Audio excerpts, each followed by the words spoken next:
Let's clarify presser foot pressure on the Husqvarna Viking Onyx 25. So the location of the pressure adjustment knob is this cylinder shaped item, and mine, when I open it out of the box, is set right at 2, and there's another line at 3, and if I start twisting it, there's another line lower you can't see at 1. So when all is like at medium weight fabrics, most of the time you're going to leave it at 2.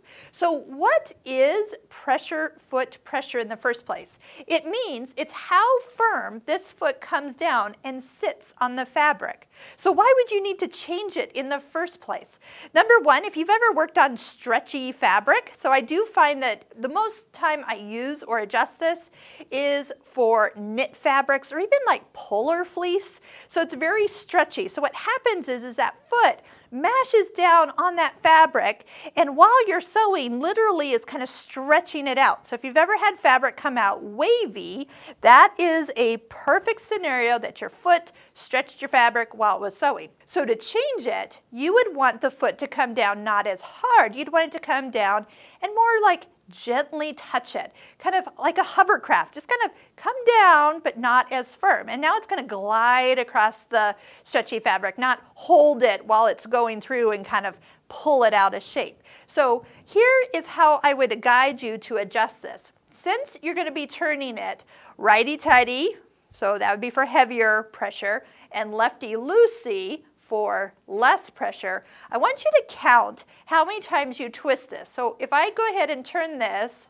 1 full revolution, 2 full revolutions, 3, and 4, and I can now see the number 1 in the line at the top here, you will know that 4 times the opposite direction will get you back to where you started.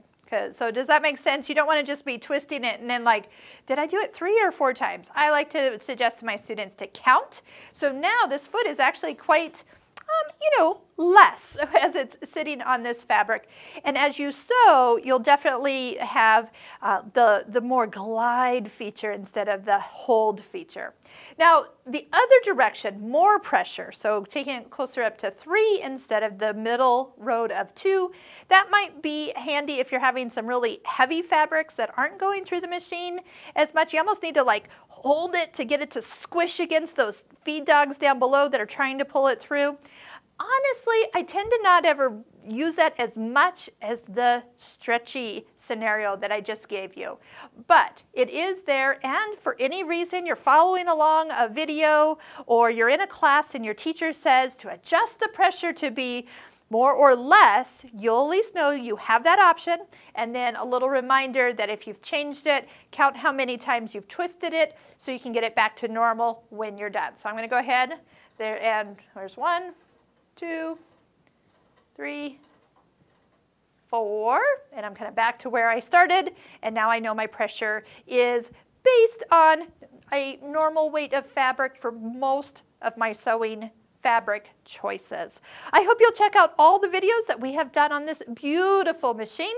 There's a playlist link down below. Plus, if you're interested in checking out more of our Stitching Cosmos online course where you learn lots of techniques, including other things about your machine that are exotic like pressure and stitches and accessories, there are free videos that you can watch to see if that course is right for you.